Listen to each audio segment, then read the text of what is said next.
Servus und willkommen wieder zum nächsten Video. Ich bin's wieder, der Ferdinand. Wir sind hier in der wunderschönen Heimat von Remus im Gebirge in der Steiermark bei Piber, um alles zu genießen von der Landschaft, das Gebirge, die Wiesen und die Pferde. Wir fahren jetzt gleich durch eine Pferdeschwemme durch, um die Performance und die Kraft vom Remus Exhaust in der G-Klasse auszutesten, weil wir auf die andere Seite vom Berg rüber müssen, am Weg zum Red Bull Ring.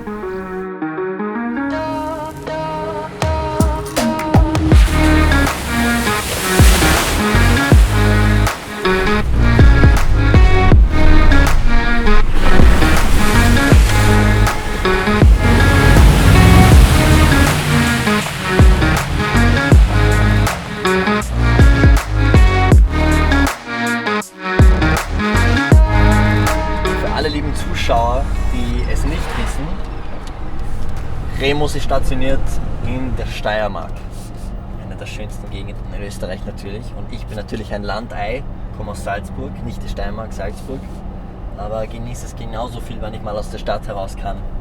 Das Schöne über die kleinen Ortschaften ist, dass man sich immer darauf vertrauen kann, ein gutes Gasthaus irgendwo zu finden, um ein schönes, perfektes, gebackenes Schnitzel noch finden kann. Oder ein Backhändelsalat oder irgend sowas in die Richtung. Weil der Hunger krämpft. Und jetzt fahren wir gleich an der Werkstatt von Remus vorbei, die Produktionsstätte von allen wunderschönen Sounds und Designs und Performance-Auspuffen. Wie ihr seht, gleich hier mitten im Gebirge, in der Landschaft.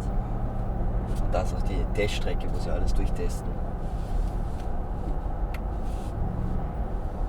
Jetzt mal die Klappe aufmachen und ein bisschen mal anhören, was der zu geben hat.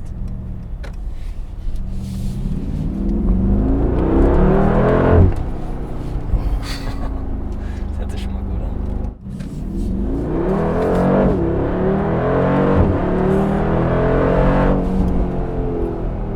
Absolut in der legalen Geschwindigkeit.